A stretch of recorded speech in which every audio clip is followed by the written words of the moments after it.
اور اپنے خطبے کو ختم کیا۔ میرے بھائیوں، اب اس کے کہ میں آج کے درس کو شروع کروں، میں آپ سے 2-4 تنبیہات جو ہے عرض کرنا چاہتا ہوں۔ پہلی تنبیہ یہ ہے کہ نماز جمعہ میں جب خطیب صاحب جو خطبہ دے رہے ہوتے ہیں تو ہم خاص طور سے بلکہ ہم ہی، کیونکہ میں نے آج تک کسی سعودی کو نہیں دیکھا ہے کہ وہ آئے اور فوراً بیٹھ جائے بغیر 2 رکعت سنت پڑے ہوئے، اور میں نے تمام لوگوں کو دیکھا ہے، بیشتر لوگوں کو دیکھا ہے جو آتے ہیں مسجد میں فوراً بیٹھ جاتے ہیں۔ مسجد میں بیٹھنے کے آداب میں سے کیا ہے میرے بھائیوں؟ کہ ہم جب مسجد میں آئیں تو پہلے 2 رکعت پڑھیں، اس کے بعد بیٹھیں، اور ہم کیا کرتے ہیں؟ آتے ہیں فوراً بیٹھ جاتے ہیں۔ یہ جمعہ کے دن کی بات نہیں ہے۔ جمعہ کے دن کو میں خاص اس لیے کر رہا ہوں کیونکہ ہم یہ سوچتے ہیں کہ امام صاحب خطبہ دے رہے ہیں، میں سنت کیسے پڑھوں؟ نبی پاک کے زمانے میں آپ صلی خطبہ دے رہے تھے، ایک شخص آئے، وہ بیٹھ گئے، نبی پاک نے کیا کہا؟ اٹھو، 2 رکعت نماز پڑھو، جلدی جلدی پڑھ لو، لیکن پڑھو پھر بیٹھو۔ تو کیا سمجھ میں آیا بھائیوں؟ پیچھے والے بھائیوں کیا سمجھ میں آیا؟ 2 رکعت پڑھ کے پھر ہمیں بیٹھنا چاہیے۔ ویسے ہم اگر بیٹھ جائیں گے تو ہمیں گناہ ملے گا، ٹھیک ہے؟ اس طرح سے ظہر میں بھی ہم نے کئی بار لوگوں کو دیکھا ہے، اور ہر دن دیکھتے رہتا ہوں میں تقریباً، کہ جو ہمارے انڈیا، پاکستان، نیپال، بنگلہ دیش کے ہیں، وہ آتے ہیں مسجد میں فوراً بیٹھ جاتے ہیں۔ چلے بھائی آپ تھکے ہوئے ہیں، ہر چیز، لیکن نماز پڑھنے آئے کم سے کم مسجد کا احترام کریں۔ مسجد کا احترام ہے کہ ہم جب مسجد میں آئیں تو 2 رکعت نماز پڑھے بغیر نہ بیٹھیں، ٹھیک ہے بھائیوں؟ ٹھیک ہے، جب ہم مسجد میں آئیں تو 2 رکعت نماز پڑھ کے پھر ہی بیٹھیں۔ اس کے بعد دوسری تنبیہ یہ ہے میرے بھائیوں کہ ہم بہت شور کرتے ہیں یہاں آنے کے بعد۔ کیا یہ برنامج بند کرانا چاہتے ہیں آپ لوگ؟ ساری باتیں کرنے کا موقع ہمیں یہیں پہ ملتا ہے۔ کتنے لوگوں نے شکایت کی ہے کہ آپ کے جو یہ بیٹھنے والے یہاں رہتے ہیں جالیات لوگ، وہ جمعہ کی نماز کے فوراً بعد سب لوگ یہاں سنت پڑھتے رہتے ہیں اور وہ بات کرنا شروع کر دیتے ہیں۔ بند کرائیں گے میرے بھائی یہ برنامج، یہ پروگرام ہمارا بند کروا دیں گے، بند ہو جائے گا اگر اسی طرح سے جو ہے آپ بات کرتے رہے، لوگ جو ہے شکایت کرتے رہیں۔ تو گزارش یہی کروں گا کہ یہاں پہ آپ خاموشی کے ساتھ آ کے بیٹھ جائیں، اور جس طرح سے لائن میں آج بیٹھے ہیں نا، انشاءاللہ اسی طرح سے بیٹھیں۔ کیوں؟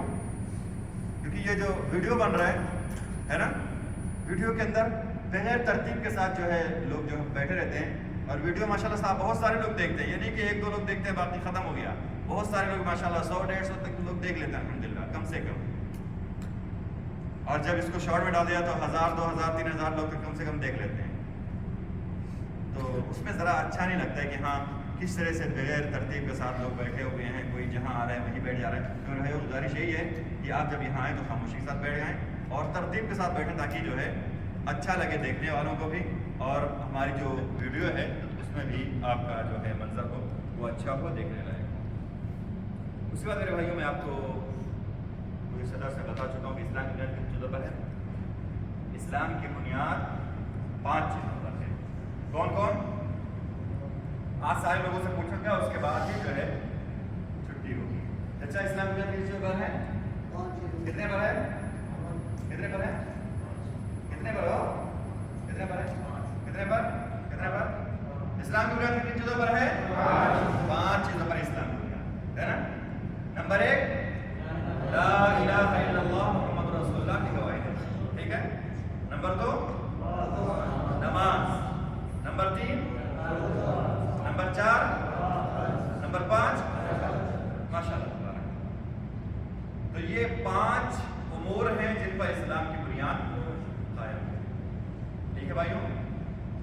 آج میں آپ کو بتا رہا ہوں، پہلے میں بتا چکا ہوں کہ ایمان کی بنیاد کتنی چیزوں پر ہے؟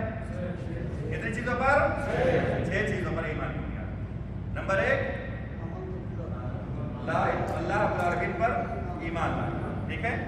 1 ملائکتی، اللہ تعالیٰ کے فرشتوں پر ایمان۔ یاد کر لیں ہم، اللہ رب العالمین عرش پر ہے نا۔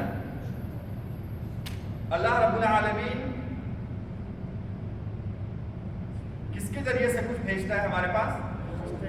اللہ رب العالمین ہمیں بھیجتا ہے کوئی چیز فرشتے کے ذریعے سے، ٹھیک ہے۔ آمنت باللہ و ملائکتی، کس چیز کے ذریعے سے اللہ تعالیٰ بھیجتا ہے؟ کیا دے کر کے بھیجتا ہے فرشتوں کو اللہ رب العالمین؟ کتاب دے کر بھیجتا ہے نا اللہ رب العالمین، کتب ہی۔ کس کے پاس بھیجتا ہے؟ میرے پاس، آپ کے پاس نہیں، رسول ہی ہے کہ نہیں؟ دیکھو اللہ تعالیٰ فرشتے کتاب پھر اللہ کے رسول. ٹھیک ہے, یہ 4 چیزیں ترتیب کے ساتھ ہیں. کیوں بھیجتا ہے اللہ رب العالمین یہ سب؟ کیونکہ ہم آخرت کے بارے میں تیاری کریں, تو آخرت پر ایمان ہے نا, اور اس کے بعد تقدیر کی اچھا اور برائی پر ہمیں ایمان رکھنا. اس سب کی تفصیل کتابوں اللہ رب العالمین کی کتاب بھیجو ان میں موجود ہے. تو یہ 6 چیزیں ہیں. کیسے یاد کریں گے؟ اللہ رب العالمین ہے نا, کس کے واسطے بھیجتے ہیں؟ فرشتوں کے. کیا دے کر بھیجتے ہیں؟ کس کے پاس بھیجتے ہیں؟ کیوں بھیجتے ہیں؟ تاکہ لوگ آخرت میں تیار رہیں, تقدیر کی اچھا اور برائی پر ایمان رکھیں. ہے کہ نہیں؟ یہ 6 چیزیں ہیں. ان کو ہم اس طرح سے یاد کر لیں میرے بھائیوں کہ جیسے کوئی شخص آپ کو سوتے ہوئے پوچھ لے بھائی اسلام کے ارکان کیا کہیں گے؟ اسلام کے ارکان 6 ہیں. اسلام کے ارکان کتنے بھائی؟ 5 ہیں. ٹھیک ہے, جاگ کے بھی نہیں بتا پا رہے تو سو کے کیسے بتائیں گے اللہ کے بندوں؟ جائیں گے. چلو اچھا ہے, ابھی اٹھ کے بھی نہیں بتا پا رہے. اسلام کو بنیادی چلو بھائیوں 5. نمبر 1 لا الہ الا اللہ محمد رسول اللہ کی قواعد ہے. ٹھیک ہے, نماز, زکات, روزہ اور حج. روزہ کون سا؟ محرم کا نا, رمضان کے روزے اسلام کے ارکان میں سے ہیں. یہ محرم کا جو ثواب ملے گا لیکن اتنی اہمیت نہیں ہے جتنی رمضان کے روزے کی اہمیت ہے. اور ایمان کے ارکان کتنے ہیں؟ 6 ہے کہ نہیں؟ ایمان کے ارکان 6 ہیں. کون کون سے؟ اللہ رب العالمین پر ایمان, فرشتوں پر ایمان, کتابوں پر ایمان, رسولوں پر ایمان, آخرت پر اور تقدیر کے اچھا برائی پر. آسانی سے یاد ہو جائے گا انشاءاللہ. تو یہ 2 چیزیں بہت ضروری ہے یاد کرنا ہمارے لیے.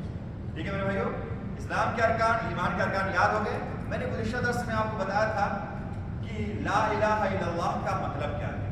لا الہ کا مطلب کیا ہے؟ کہ اللہ کے علاوہ کوئی معبود برحق نہیں ہے. ٹھیک ہے بھائیو, کیا ہے لا الہ کا مطلب؟ دوسرا کوئی نہیں ہے, غلط ہے. معبود برحق لگانا ضروری ہے ورنہ معنی غلط ہوگا. اللہ کے علاوہ کوئی معبود نہیں ہے, یعنی اللہ کے علاوہ کسی کی پوجا نہیں کی جاتی ہے. غلط ہے کہ نہیں؟ غلط ہے. غلط ہے, غلط ہے, غلط ہے. کیوں چچا؟ جیسے کہ پوجا کی جاتی ہے پتھر کی بھی, پوجا کی جاتی ہے جناتوں کی بھی, پوجا کی جاتی ہے شیطانوں کی بھی, پوجا کی جاتی ہے مورتیوں کی بھی, پوجا کی جاتی ہے انبیاء کی بھی, وغیرہ وغیرہ. پوجا بہت سارے لوگوں کی جاتی ہے, لیکن جس کی عبادت حقیقت میں ہونی چاہیے وہ صرف اللہ رب العالمین. اللہ کے علاوہ جس کی بھی لوگ پوجا کرتے ہیں وہ غلط کرتے ہیں. حقیقت میں اگر کوئی معبود ہے تو اللہ رب العالمین. تو لا الہ الا اللہ کا معنی اگر کوئی پوچھے تو کیا کہیں گے ہم؟ یہ یاد کر لیں, اللہ کے علاوہ کوئی معبود برحق نہیں ہے. ٹھیک ہے بھائیو, کیا کہیں گے ہم؟ اللہ کے علاوہ کوئی معبود برحق نہیں ہے. حقیقی کوئی معبود نہیں اللہ رب العالمین کے علاوہ. اگر کوئی آپ سے پوچھے لا الہ الا اللہ کا مطلب کیا کہیں گے؟ کیا کہیں گے سلام بھائی؟ اللہ کے سوا کوئی معبود برحق, برحق, برحق, برحق, برحق کیا چلے تھا؟ برحق کیا؟ برحق کیا کہیں گے بھائیو؟ برحق, معبود برحق. ٹھیک ہے, معبود برحق اللہ کے علاوہ کوئی نہیں. یہ لا الہ الا اللہ کا حقیقی معنی ہے. چلے یہ یاد ہو گیا, آسان تھا. آج میں آپ کو آخری 4 باتیں بتاتا ہوں. یہ محمد رسول اللہ کا معنی ہے. نبی پاک صلی اللہ علیہ وسلم کو ہم رسول مانتے ہیں نا, اللہ رب العالمین کے بندہ اس کا رسول مانتے ہیں, ہم اپنا قائد اور اپنا رہنما مانتے ہیں نبی پاک صلی اللہ علیہ وسلم کو. ٹھیک ہے, تو اس کے 4 بنیادی امور ہیں جن کو ہم محمد رسول اللہ کا تقاضا کہہ سکتے ہیں. ٹھیک ہے بھائیو, کیا ہے وہ؟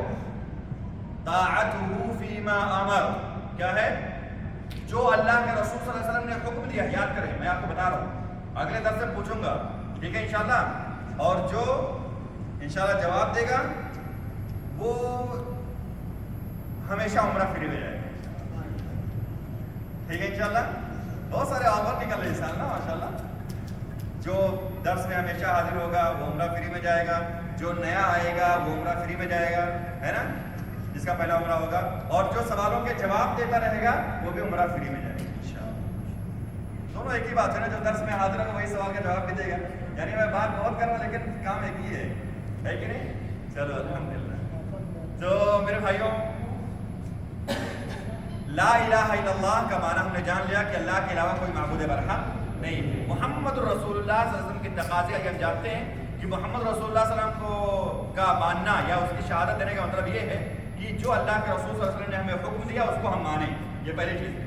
اللہ کے رسول نے جو ہمیں حکم دیا ہے اس کو ہم مانیں گے، اس میں ہم اللہ کے رسول کی اطاعت کریں گے.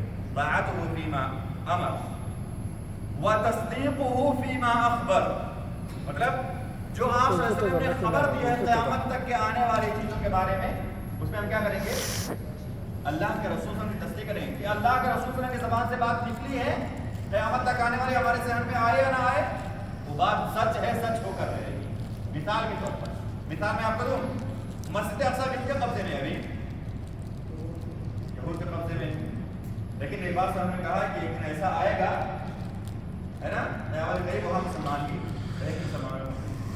آج ہمیں پتہ چل رہا ہے، آج ہمیں کچھ احساس بھی ہو یا ہمیں کچھ لگ بھی رہا ہے، کچھ امید بھی ہے کہ آج اتنے جو ہے پاورفل وہ ہیں یہودی، وہاں کے اسرائیلی اتنے پاورفل ہیں، ان سے ہم کیسے لے سکتے ہیں؟ ہمیں کچھ لگ رہا ہے جو ایک دن کے اندر پورے جو ہے مسلم ممالک کو جو ہے ہرا دیے، 6 دن تک جنگ چلی، اس کے بعد ہار گئے، ان سے ہم لے سکتے ہیں؟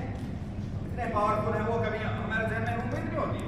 لیکن پیارا رسول صلی اللہ علیہ وسلم نے بتایا تو ہم لے کر کے رہیں گے. اللہ رب العالمین ہمیں دیں گے ہی، اور اللہ رب العالمین ہمیں ایسی طاقت دیں کہ ہم ان کو پچھاڑ دیں.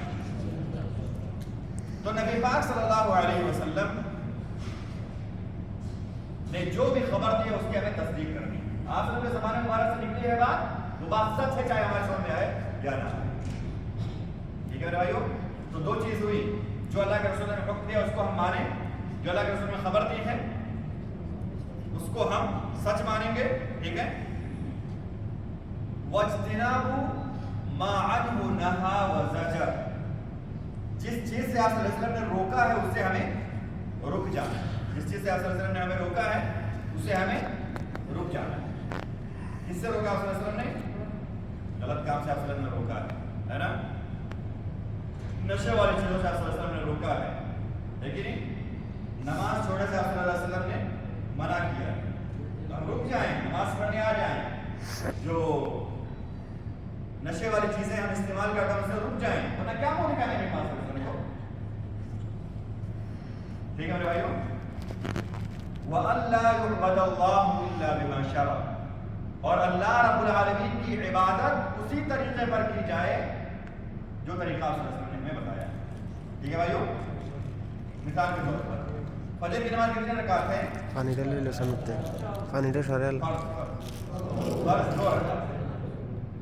یار صبح کا وقت ہے، اللہ رب العالمین ہم سے قریب ہوتا ہے، فضیلت کا وقت ہوتا ہے صبح کا وقت. میں 2 نہیں پڑھوں گا یار، 4 پڑھوں گا. 4 رکعت فرض میں پڑھوں گا. 2 رکعت سنت اللہ کے، 4 رکعت میں فرض پڑھوں گا. کیوں؟ میں اللہ تعالیٰ کی عبادت اچھے طور پہ کرنا چاہتا ہوں اور زیادہ کرنا چاہتا ہوں. صحیح ہے؟ وَأَلَّا يُعْبَدَ اللَّهُ إِلَّا بِمَا شَرَعَ، جتنا اللہ کے رسول صلی اللہ علیہ وسلم نے ہمیں بتایا اتنا ہی ہمیں کرنا ہے. آگے بڑھیں گے تو معاملہ خراب ہوگا، ہماری عبادت اللہ تعالیٰ کی قبول نہیں ہوگی. ہم جانتے ہیں کہ کسی بھی عبادت کو قبول ہونے کے 2 شرطیں ہیں. اخلاص، جو ہم کام کریں اللہ رب العالمین کو خوش کرنے کے لیے کریں، ہے نا. اور جو کام کرنا ہے اس میں ہم دیکھیں پیارے رسول صلی اللہ علیہ وسلم کی مہر یا نہیں ہے. اگر ہے تبھی ہم اس کام کو کریں گے، ورنہ ہم وہ کام نہیں کریں گے. ٹھیک ہے میرے بھائیوں؟ تو 4 چیزیں میں نے آپ کو نبی پاک صلی اللہ علیہ وسلم کو رسول ماننے کے تقاضے کے طور پر بتایا ہے کہ جو آپ صلی اللہ علیہ وسلم نے حکم دیا اس کو ہم مانیں، ہے نا. اور جو آپ صلی اللہ علیہ وسلم نے خبر دی اس کی ہم تصدیق کریں، اور جو آپ صلی اللہ علیہ وسلم نے جن چیزوں سے روکا اس سے ہم رک جائیں.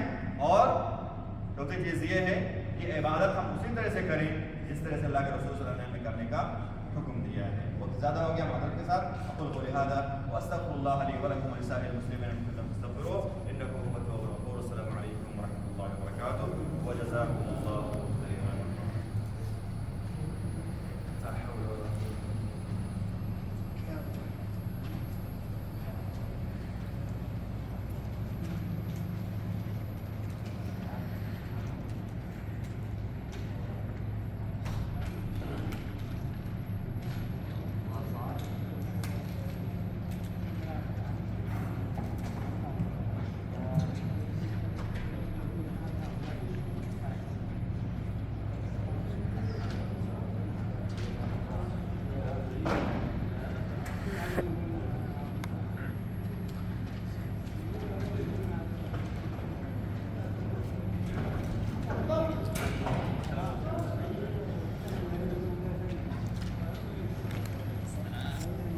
কি অবস্থা ভাই?